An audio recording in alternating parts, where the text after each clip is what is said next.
If you own a Volvo V70 P2 chassis turbo, then this video is for you.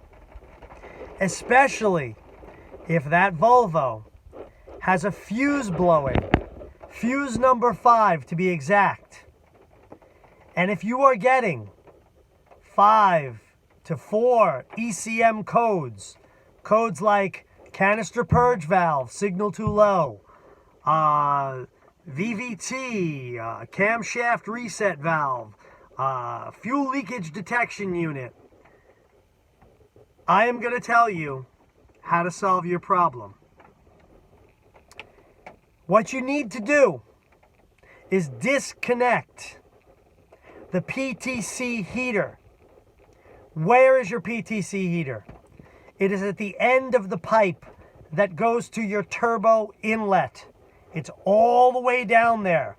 You're going to have to reach in, stick your hand in. It's very annoying. And you're going to disconnect it, and you're going to check that connector. And it's possible that it's covered in oil. Now, why would it be covered in oil?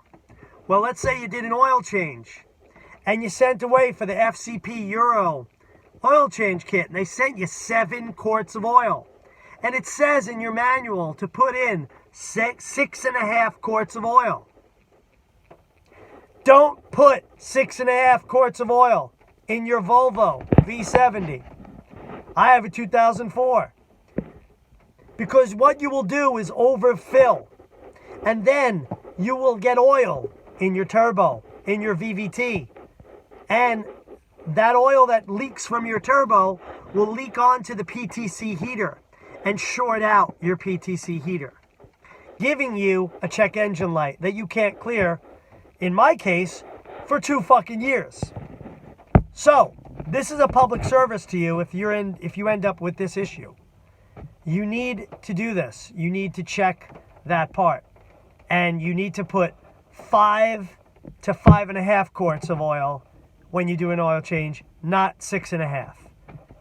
So, that being said, I have someone watching me, which fucking annoys me. Move on, dick stick.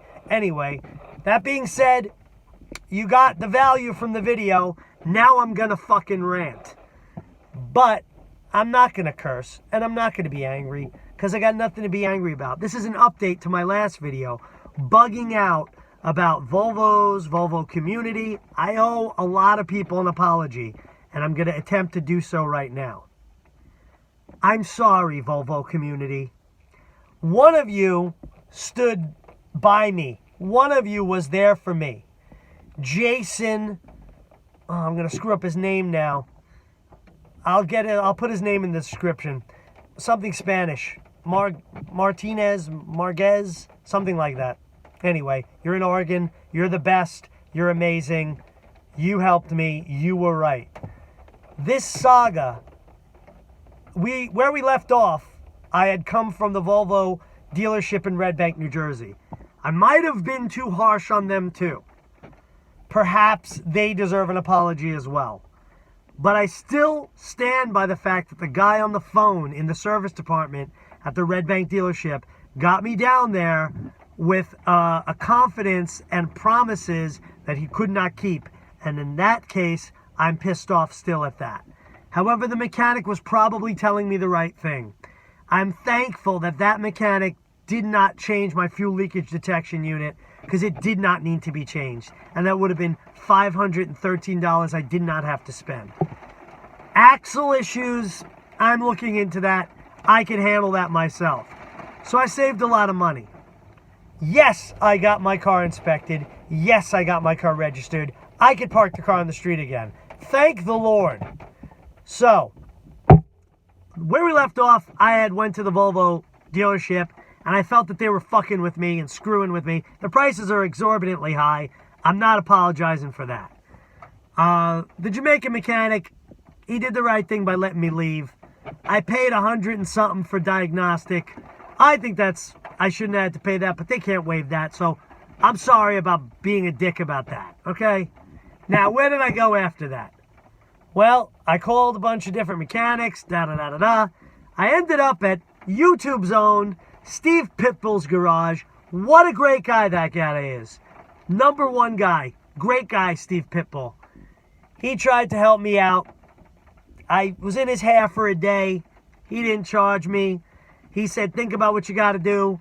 He's an expensive mechanic to go to, but he does the right thing. He's worth every penny. So I wish I had them. Someday I'll have the money to pay Steve, and I'll just take my cars to him. But I will say this about Steve.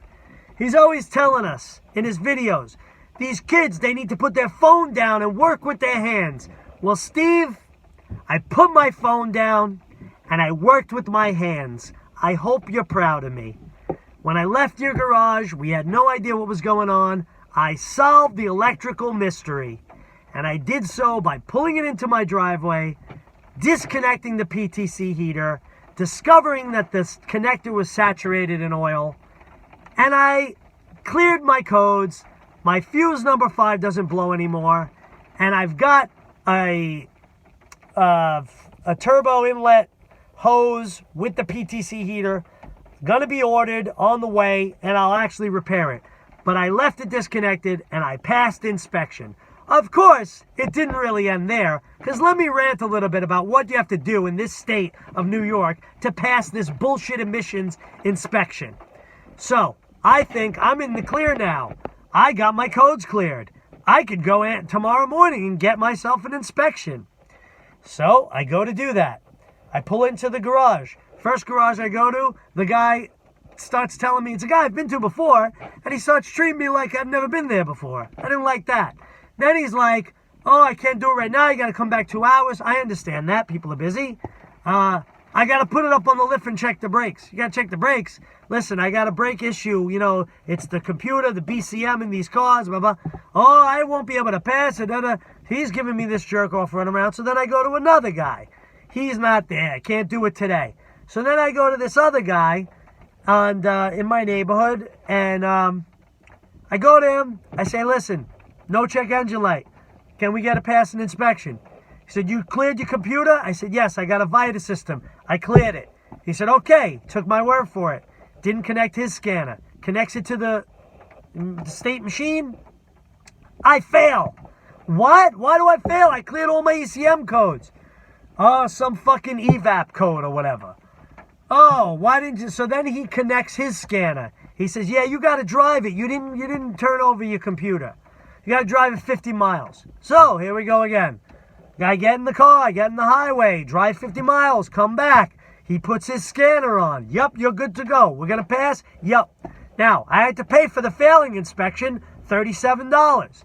So, then he connects it. He connects his scan. He says I'm good to go. We connect it to the machine again. It's almost like I passed. He said, you can register it now. And then he goes, oh, wait a minute, what the fuck? And then it fails. It failed again. Now I got to pay for that too. So I pay $40. No, I paid 20. He only said, oh, you only give me 20. I give him 20 for a second failure, right? Then he says, okay, here's what you do.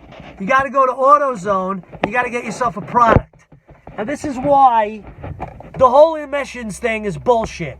If they sell a product called Guaranteed to Pass, then that tells you something, that this is a scam and a bullshit racket. Anyway, I put this Guaranteed to Pass by CRC into the gas tank. I drive it for 15 miles.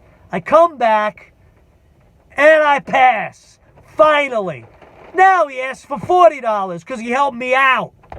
So almost $100 to pass a fucking inspection.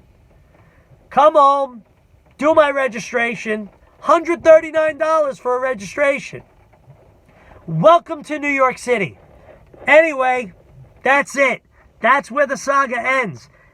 What do I got to show for myself? Well, I got a Volvo back. I'm back in the Volvo community. I'm going to keep the fucking V70. I guess it's worth it. But 2 years trying to find this short. Pulling my hair out. I've repaired a million things on this car. If you want to get into this Volvo life, be prepared to spend a little money and be prepared to become a mechanic, because you're going to get raped if you try to take it to mechanics. So what do I got left? I've got to check and see if the axle really is messed up, like the dealership said. But good old Sue from 1A Auto, always there. Highly recommend Sue. Sue's tutorials are the best. Sue makes me confident that I could do the axle myself. So I will be doing the axle myself. And that's like a $150 part. And then at 241 miles, I should probably do a timing change. And I don't know if I could do that myself, but we'll see. I'm at 202 now. We'll be on the road this summer. We'll be looking for a house upstate New York. We'll be taking a lot of trips in this old Volvo. And we'll be putting a new radio in, and I will be doing most of the work.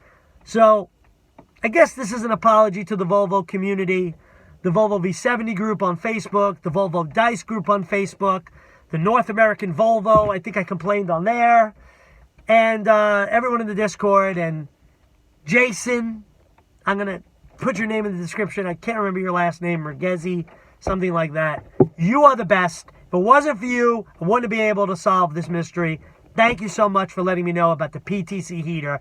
And if you came upon this video, I'm probably going to title it, if you own a Volvo V70 and your fuse number 5 is blowing, watch this video. That's what you need to do. You need to check connectors. It's unlikely that you got wiring. They always say, oh, an animal chewed up wiring. That's bullshit. That's unlikely to ever happen. I disconnected the ECM. I bought the tool to disconnect the ECM. That wasn't it. Put a new canister purge valve in. Put a new gasket on the VVT for the engine. It was the PTC heater covered in oil because I overfilled, most likely. So remember, in closing, if your fuse number 5 is blowing, check your PTC heater. And when you do an oil change, do not put 6.5 quarts in. Put 5 to 5.5 quarts. Put 5, check your dipstick. There should be 2 X's. Don't go all the way up to the top X. That's my advice. What do I know? Volvo for life, once again. The Volvo rides again. Thank you very much. Subscribe, like. I have another channel, PSQ Wall, PSQWALL. I put up music there. I make weirdo fucking music. Way out jazz, experimental beats. Please follow me. Follow me on Twitter at Clean and Humble. Instagram, Clean and Humble. Clean and A-N-D. Clean and Humble. It's the name of my studio. Thank you very much. Volvo for life, I guess.